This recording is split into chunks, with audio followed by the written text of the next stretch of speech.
Quando Deus criou os dinossauros?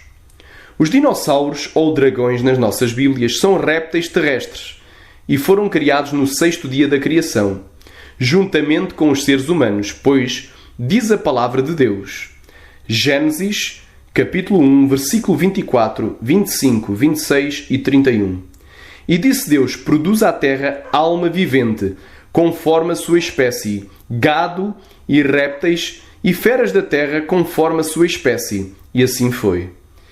E fez Deus as feras da terra conforme a sua espécie, e o gado conforme a sua espécie, e todo o réptil da terra conforme a sua espécie. E viu Deus que era bom. E disse Deus: façamos o homem à nossa imagem, conforme a nossa semelhança, e domine sobre os peixes do mar, e sobre as aves dos céus, e sobre o gado, e sobre toda a terra, e sobre todo o réptil que se move sobre a terra. E viu Deus tudo quanto tinha feito, e eis que era muito bom, e foi a tarde e a manhã o dia 6º. E em Jó, capítulo 40, versículo 15, nos diz: contemplas agora o Behemoth, que eu fiz contigo, que come a erva como o boi. O Behemoth era um animal gigantesco, que não se atemorizava nem com uma inundação num rio.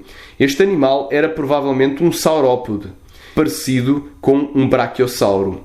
Ele era obra-prima dos caminhos de Deus, e o próprio Deus neste versículo afirma categoricamente que aquela espécie, o Behemoth, foi feito, ou seja, criado no mesmo dia que a espécie humana.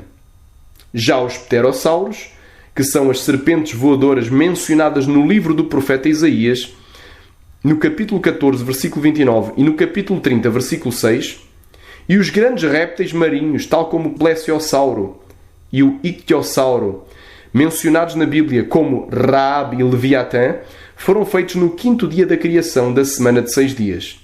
De realçar que tanto os répteis aquáticos como os plesiosauros, bem como os répteis voadores, não são classificados pela moderna biologia como dinossauros, embora também sejam répteis e contemporâneos deles. Vejamos agora o que nos diz a palavra de Deus. Gênesis capítulo 1, versículo 20 e 21. E disse Deus: produzam as águas abundantemente répteis de alma vivente, e voem as aves sobre a face da expansão dos céus. E criou Deus as grandes baleias e todo o réptil de alma vivente que as águas abundantemente produziram conforme as suas espécies, e toda a ave de asas conforme a sua espécie. E viu Deus que era bom. Muitos aqui poderão alegar ou argumentar que os répteis não voam, não são aves. Só que eles se esquecem de 3 detalhes importantes. Primeiro, quando Gênesis foi escrito por Moisés em 1500 a.C., a biologia como ciência nem sequer existia, e a classificação e nomeação humana dos animais era diferente da odierna. Segundo, Deus na Bíblia classifica os animais de uma forma diferente do que atualmente o faz a ciência moderna, pois a título de exemplo inclui o morcego numa lista de aves em Levítico 11, do versículo 13 ao 19, que nos diz: das aves estas abominareis, não se comerão, serão abominação a águia, o quebrantoso, o chofrango e o milhano, e o abutre segundo a sua espécie, todo o corvo segundo a sua espécie, e o avestruz, e o mocho, e a gaivota, e o gavião segundo a sua espécie, e o bufo, e o corvo marinho, e a coruja, e a gralha, e o cisne, e o pelicano, e a cegonha, e a garça segundo a sua espécie, e a popa, e o morcego.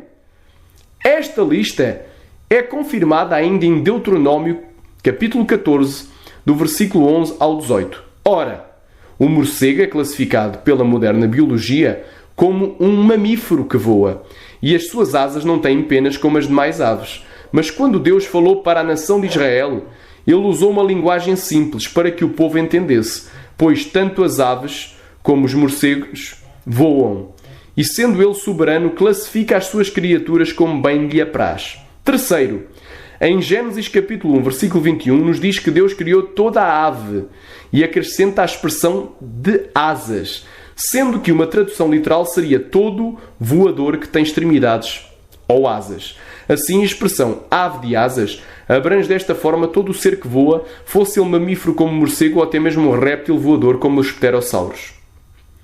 Infelizmente, algumas Bíblias modernas, como a Almeida Revista e Atualizada, omitiram a expressão de asas, bem traduzida do original hebraico kanaf, para iludir os cristãos menos atentos e avisados, e levá-los a aceitar os conceitos evolucionários que insistem em contrariar a sã doutrina bíblica e a colocar a morte, o sofrimento e a destruição antes do pecado de Adão.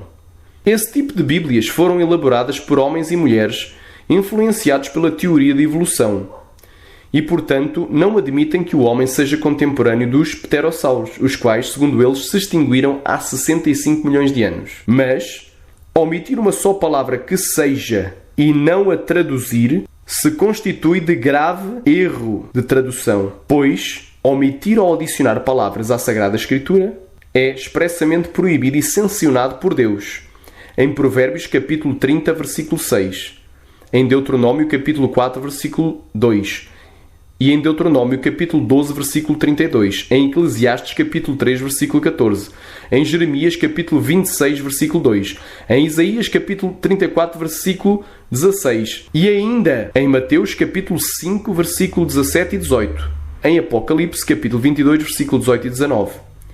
O próprio Jesus nos advertiu em Mateus 4,4 que nem só de pão viverá o homem, mas toda a palavra que sai da boca de Deus, ou seja, de cada uma delas, por menor que seja.